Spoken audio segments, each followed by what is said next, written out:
الحمدللہ رب العالمین الصلاۃ والسلام علی رسولہ النبی الکریم وعلی آلہ واصحابہ اجمعین الحمدللہ الحمدللہ الذی ہدانا لہذا وما كنا لنهتدی لولا ان ہدانا اللہ رب اشرح لی صدری ویسر لی امری واحلل عقدۃ من لسانی یفقہوا قولی آمین یا رب العالمین۔ کل ہم نے سورہ زلزال کی 6 آیتیں کی ہیں۔ کوئی سوال ہو آپ کا؟ 7 اور 8 آج پڑھنی ہے، بڑے غور سے سنیں، اور آج آپ کو ان چیزوں کو بڑا کلیئرلی سمجھنا چاہیے۔ بڑی شروع کی آیات ہیں، نبی کریم صلی اللہ علیہ وآلہ وسلم پر یہ بڑے اوائل وقت میں نازل ہوئی ہیں، اور عقائد کے اعتبار سے، جزائے اعمال کے اعتبار سے بہت اہم ہیں۔ میں 7 اور 8 کا ترجمہ کر رہا ہوں آپ کے سامنے۔ بسم اللہ الرحمن الرحیم۔ فَمَن يَعْمَلْ مِثْقَالَ ذَرَّةٍ خَيْرًا يَرَهُ، پھر جس نے ذرا برابر بھی نیکی کی ہوگی وہ اس کو دیکھ لے گا۔ وَمَن يَعْمَلْ مِثْقَالَ ذَرَّةٍ شَرًّا يَرَهُ، اور جس نے ذرا برابر بھی بدی کی ہوگی وہ اس کو دیکھ لے گا۔ اچھا، اس کا صحیح مفہوم کیا ہے؟ یہ جو آیت 7 اور 8 میں نے آپ کے سامنے ترجمہ کیا ہے، اس کا صحیح مفہوم کیا ہے؟ جلدی بتائیں۔ اس کے اعمال نامہ میں چھوٹی سے چھوٹی، بڑی سے بڑی نیکی یا برائی درج ہوگی، وہ خود پڑھ لے گا۔ ہمیں جی اپنے اعمال کا جائزہ لینا چاہیے۔ بالکل، آپ دونوں نے ٹھیک کہا کہ اس کے اعمال نامہ میں ہر چھوٹی سی چھوٹی نیکی جو اس نے کی ہوگی وہ موجود ہوگی۔ جب اس کو دیا جائے گا وہ پڑھ لے گا، اور اسی طرح چھوٹی سی چھوٹی برائی بھی وہیں موجود ہوگی۔ اور دوسرا جو آپ نے کہا کہ آج ہمیں اس بات کا جائزہ لینا چاہیے کہ کہیں ایسا تو نہیں ہے کہ ہم ایسے اعمال کر رہے ہیں جو چھوٹے سے چھوٹے کیوں نہ ہوں، قیامت کے دن ہمیں اعمال نامے میں جب درج ہوں اور ہمیں ملے تو ہم بہت پریشان ہوں۔ اچھا، اب یہاں ایک بہت اہم نقطہ ہے جو آپ کو سمجھنا چاہیے، اور وہ ہے ان اعمال کے بدلے جو ہیں، بدلہ جو ہے اس کے لیے قرآن نے کیا بتایا ہے۔ یہ بڑا اچھی طرح سمجھیے، اور پھر کوئی سوال ہو تو کیجیے، تاکہ ہمیں پتہ چلے کہ ہمارے کون سے اعمال قابل جزا ہوں گے نیک، اور کون سے اعمال قابل سزا ہوں گے۔ سب سے پہلا اصول یہ بڑی اچھی طرح سن لیجئے کہ کافر و مشرک اور منافق کے اعمال، یعنی وہ اعمال جن کو نیکی سمجھا جاتا ہے، ضائع کر دیے جائیں گے، اور آخرت میں ان کا کوئی اجر نہیں پا سکیں گے۔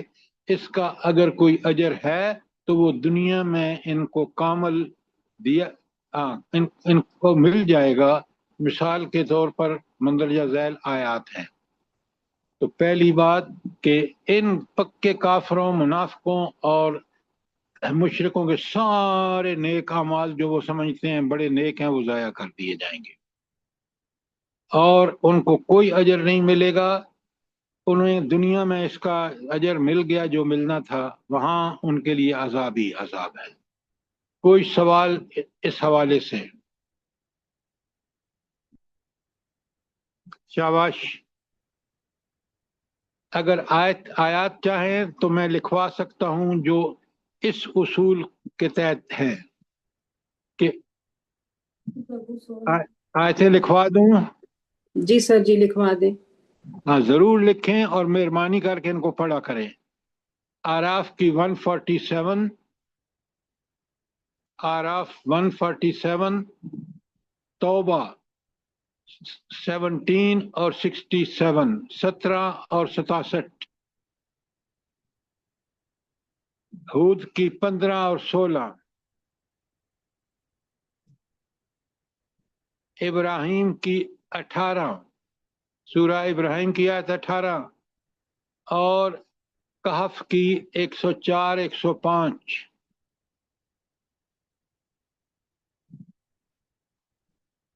ایک اور لکھ لیں نور کی 39.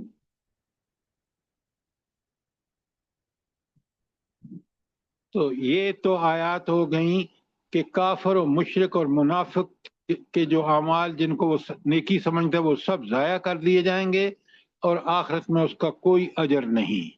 ہاں دنیا میں اس کو اجر مل گیا. گنگا رام ہاسپٹل جو لاہور میں ہے اس کی مثال ہے کہ دنیا میں اس کا نام ہے لیکن آخرت میں اس کو کوئی اجر، کیونکہ ایمان اس کے پاس نہیں تھا. سب سے پہلی شرط ہے ایمان کے تحت عمل کیا ہو اور اللہ کی رضا کے لیے کیا ہو. اب یہ باتیں میری اور آپ کی سمجھ میں ہونے چاہیے تاکہ ہم ہر عمل ایمان کے حالت میں کریں اور اللہ تعالیٰ کی رضا کے لیے کریں. نمبر 2، اصول نمبر 2 لکھیں، بدی کی سزا اتنی ہی دی جائے گی جتنی بدی ہے. یعنی جو برائی کرے گا اس کی وہی سزا ہوگی جو اس برائی کی ہے، مگر نیکیوں کی جزا اصل فعل سے زیادہ ہوگی. قرآن نے بتایا ہے کہ ہر نیکی کا اجر اس 10 گنا ہے، اور کہیں فرمایا کہ اللہ جتنا چاہے نیکی کا اجر بڑھا کر دے سکتا ہے. اب مجھے یہ بتائیں کہ نیکی کا اجر 10 گنا کیوں ہے؟ جلدی بتائیں.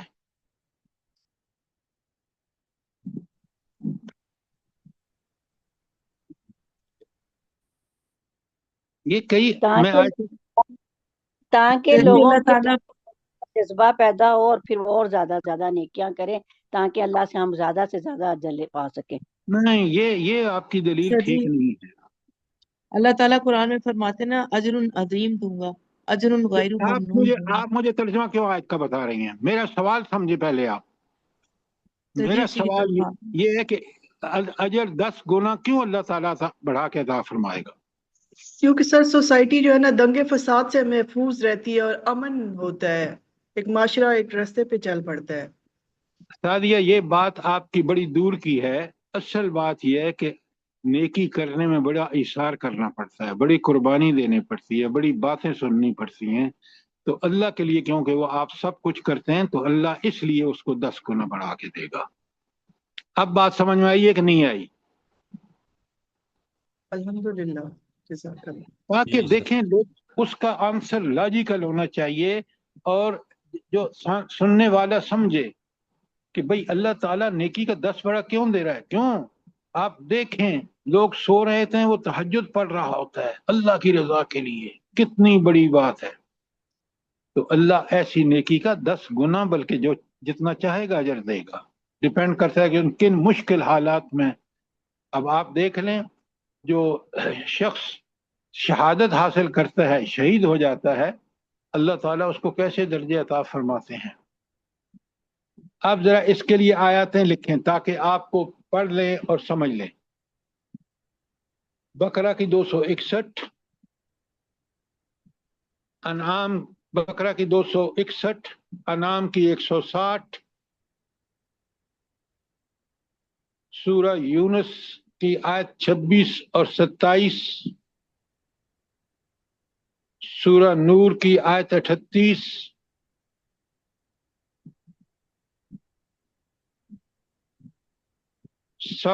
سورہ سبا کی آیت 37 اور مومن کی آیت 40۔ کوئی سوال ہو ضرور پوچھیں تاکہ چیزیں آپ بڑی سمجھ کے ہم اپنی زندگی میں ان کو اپلائی کریں۔ اس میں تیسرا سر یہ آیت نمبر 8 جو ہے نا سر، اس میں توبہ کے بعد بھی وہ برائی نظر آئے گی یا وہ ہٹ جائے گی اعمال نامے سے؟ نہیں، پھر آپ سوال ذرا دوبارہ ریپیٹ کریں۔ یہ جو آیت نمبر 8 ہے کہ جس نے ذرہ بھر برائی کی، توبہ کے بعد بھی وہ برائی اعمال نامے میں درج ہوگا یا غائب ہو جائے گا؟ دیکھیے جب اللہ معاف کر دیں گے تو وہ مٹا دیں گے، لیکن اگر اس نے اس برائی کو کیا ہے اور اس کی معافیاں نہیں مانگی، اللہ نے معاف نہیں کیا، تو وہ برائی اس کو دکھائی جائے گی اور وہ اس پر اللہ کا جو فیصلہ ہوگا وہ اللہ اپنے اصول کے مطابق فیصلہ فرمائیں گے. میں نے آپ کو یہ لکھوا دی ہیں 2، تیسرا لکھوانے جا رہا ہوں. بات سمجھ آ گئی ہے؟ جزاک اللہ. دنیا میں ہمیں تیسرا، کیسے پتہ لگے کہ مٹا دی گئی ہے یا نہیں مٹا دی گئی؟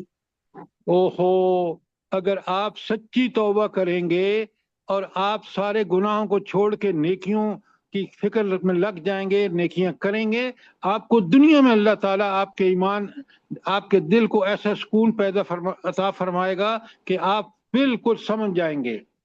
مومن جو ہے وہ ہر عمل نیکی سکون پیدا کرتی ہے، برائی انسان کو پریشان کر دیتی ہے اگر واقعی اس کے اندر ایمان ہو تو. بات سمجھ آئی کہ نہیں آئی؟ سر ایکسکیوز می، سورہ توبہ کے آخری رکوع میں ہے کہ جب بندہ الا من تاب و آمن و عمل صالحا تو اللہ تعالیٰ اس کی برائیوں کو نیکیوں میں بدل دیتے ہیں. یبدل اللہ ڈاکٹر صاحبہ اتنا سمپل نہ کریں. وہ توبہ ہے کہ جس توبہ کے بعد بندہ گناہ نہیں کرتا اور پوری زندگی اس پر قائم رہتا ہے. صحیح ہے. آپ آسان سے معنی نکال کے اور اس میں انسان برائیوں پہ برائیاں کرتا چلا جاتا ہے.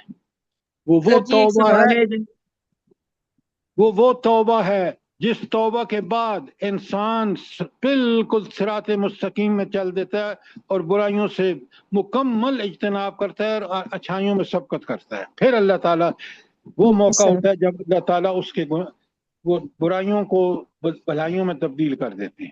بالکل اب ایسا بات، ہی ہے.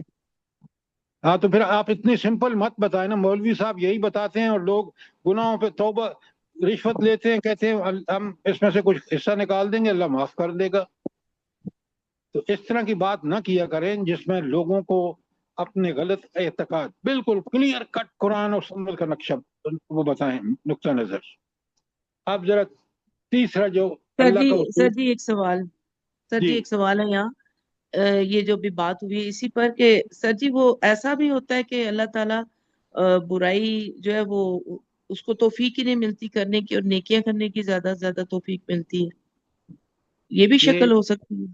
آپ پہلے اس شکل کا مجھے یہ بتائیں کہ اللہ تو اس کو توفیق دیتا ہے جو توفیق مانگتا ہے اور اس توفیق کا استعمال کرتا ہے. اللہ اس طرح نہیں، ہر آدمی کو توفیق نہیں دیتا. یہدی من ینیب یہدی من اناب، یہ آپ کو پتہ آئے تھے؟ جی جی سر جی. تو پھر آپ کیوں کہہ رہی ہیں کہ اللہ ایسے ہی ہر ایک کو توفیق دے دیتا ہے جس کو چاہتا ہے؟ نہیں، نہیں سر توفیق. جی. اب بات سمجھ آ گئی؟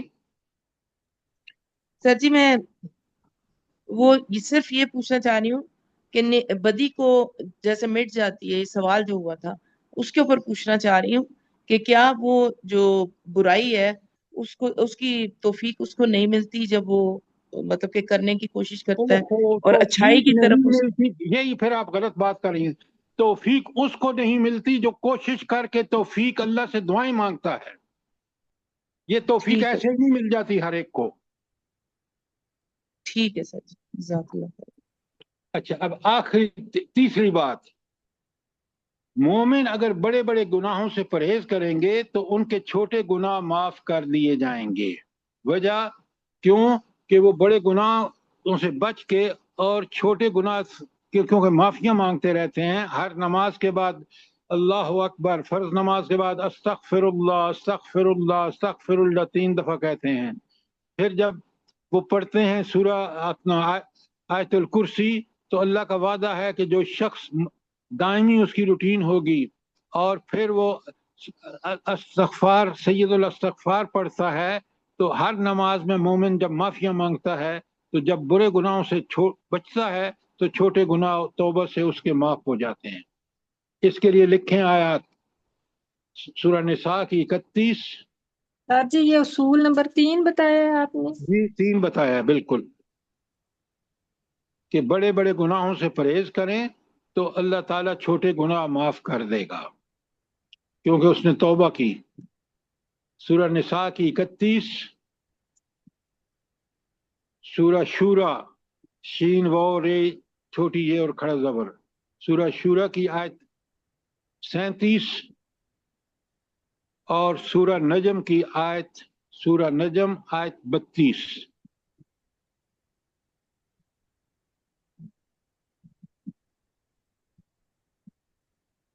لکھ لیا آپ نے؟ جی سر. جی سر جی. چوتھا اصول سنیں، اللہ تعالیٰ فرماتے ہیں کہ مومن صالح، سچا پکا مومن سے ہلکا حساب لیا جائے گا، اس کی برائیوں سے درگزر کیا جائے گا، اور اس کے بہترین اعمال کے لحاظ سے اس کو اجر دیا جائے گا. کوئی سوال؟ آیتیں لکھوا دیتا ہوں آپ کو تاکہ آپ ان کو دیکھ لیں. سورہ عنکبوت کی آیت 7، سورہ عنکبوت آیت 7، سورہ زمر آیت 35، سورہ الاحقاف احقاف آیت 16، اور سورہ انشقاق 84 نمبر پر ہے، انشقاق کی آیت 8. تو 4 اصول میں نے آپ کو لکھوائے ہیں، ان کی آیاتیں بھی لکھوا دی ہیں کہ اللہ تعالیٰ کا کیا اصول ہوگا اجر دینے میں یا سزا دینے میں. سر جی انشقاق کی کون سی بتائیے آیت؟ سورہ انشقاق کی آیت 8 نمبر. جزاک اللہ. قرآن میں جتنی محنت کریں گے اللہ تعالیٰ آپ کو قرآن کی وہ سوجھ بوجھ عطا فرمائے گا کہ آپ عمل کے لحاظ سے بالکل استقامت پہ اور صراط مستقیم پہ آ جائیں گے.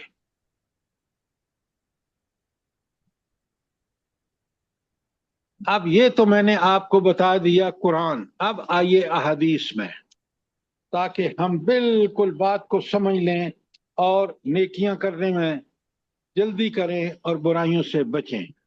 پہلی حدیث سنیں بڑے غور سے. کوئی سوال جو اب تک میں نے 4 بتائیں آپ اللہ تعالیٰ کے اجر کا دینے کا جو یا سزا دینے کا جو اصول ہے. اب آ جائیے حدیث. پہلی حدیث حضرت انس سے روایت ہے کہ ایک مرتبہ حضرت ابوبکر صدیق کے ساتھ کھانا کھا رہے تھے، اتنے میں یہ آیت نازل ہوئی.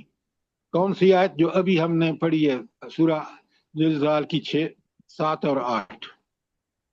حضرت ابوبکر صدیق رضی اللہ تعالیٰ عنہ نے کھانے سے ہاتھ کھینچ لیا اور عرض کیا، یا رسول اللہ، کیا میں اس ذرا برابر برائی کا نتیجہ دیکھوں گا جو مجھ سے سرزد ہوئی؟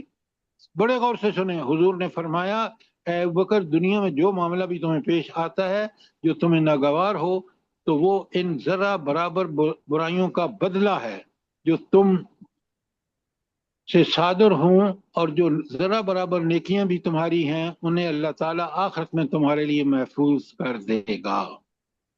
تو ایسے مومن کو جو اگر غلطی ہو جائے تو اللہ دنیا میں سزا دے دیتا ہے اور آخرت میں اس کو بچا دیتا ہے، جو اس حدیث کا مفہوم ہے.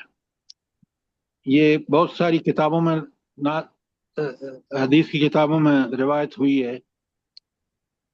حدیث نمبر 2، حضرت ابو ایوب انصاری بھی رسول اللہ صلی اللہ علیہ وسلم سے اس آیت کے بارے میں ارشاد فرمایا کہ تم میں سے جو شخص نیکی کرے گا اس کی جزا آخرت میں ہے، اور جو کسی قسم کی برائی کرے گا وہ اس دنیا میں اس کی سزا مصائب اور امراض کی شکل میں بھگت لے گا.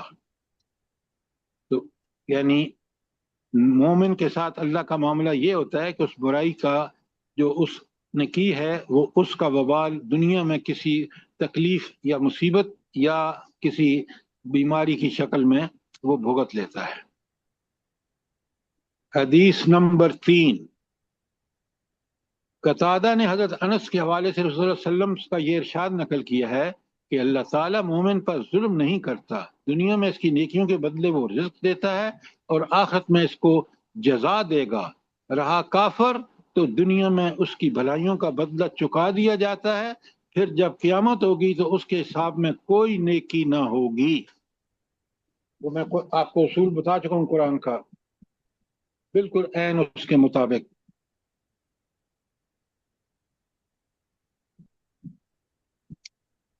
اچھا، حدیث نمبر 4 بڑی اہم یہ چیزیں ہیں کیونکہ یہ آیات جو 7 اور 8 میں نے سورہ زلزال کی پڑھی ہیں. مسروق حضرت عائشہ سے روایت کرتے ہیں کہ انہوں نے رسول اللہ صلی اللہ علیہ وسلم سے پوچھا کہ عبداللہ بن جدعان جاہلیت کے زمانے میں صلہ رحمی کرتا تھا، مسکین کو کھانا کھلاتا تھا، مہمان نواز تھا، اسیروں کو رہائی دلواتا تھا، کیا آخرت میں اس کے لیے نافع ہوگا؟ حضور نے فرمایا نہیں، اس نے مرتے وقت تک کبھی نہیں کہا کہ میرے پروردگار روز جزا میری خطا معاف کیجیو۔ کتنے بڑے ان کے کام ہیں، لیکن کیونکہ انہوں نے دنیا میں لوگوں کے لیے کیے، لوگوں نے تعریف ہی کر دی۔ تو اب آئیے آگے اسی کے پڑھے سنیں، اسی طرح کے جوابات رسول اللہ صلی اللہ علیہ وسلم نے بعض اور لوگوں کے بارے میں بھی دیے جو جاہلیت کے زمانے میں نیک کام کرتے تھے مگر کفر و شرک کی حالت میں ان کا انتقال ہوا۔ اب بات سمجھ آ گئی ہے؟ حدیث نمبر 5 بخاری اور مسلم کی حدیث ہے، حضرت عدی بن حاتم سے روایت منقول ہے کہ حضور نے فرمایا دوزخ کی آگ سے بچو، خواہ وہ ایک کھجور کا ٹکڑا دینے یا ایک اچھی بات کہنے کے ذریعے ہی ہو۔ یعنی آپ خیرات کو حقیر نہ جانیں، ضرور خیرات بھی کریں، چاہے چھوٹی سی چھوٹی کھجور کا ٹکڑا ہی کیوں نہ ہو، اور ایک اچھی بات، ہر دکھی آدمی کو ایسی بات آپ کہیں اللہ کے لیے کہ اس کا سکون آ جائے اس کو، تو یہ بھی آپ کے لیے قابل اجر ہوگا۔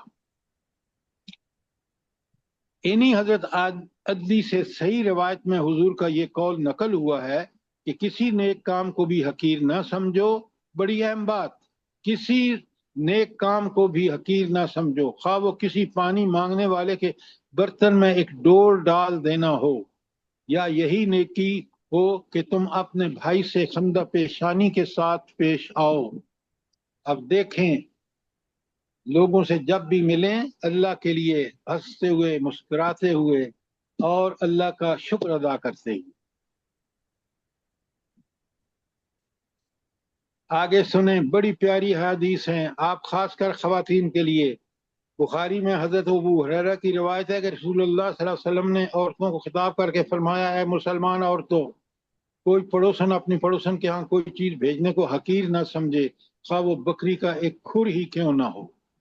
اللہ اکبر، ذرا غور فرمائیں، یہ 7ویں حدیث تھی۔ 8ویں حدیث سنیے، نبی کریم صلی اللہ علیہ وسلم نے فرمایا، اے عائشہ، ان گناہوں سے بچی رہنا جن کو چھوٹا سمجھا جاتا ہے، کیونکہ اللہ کے ہاں ان کی بھی پرسش ہوگی۔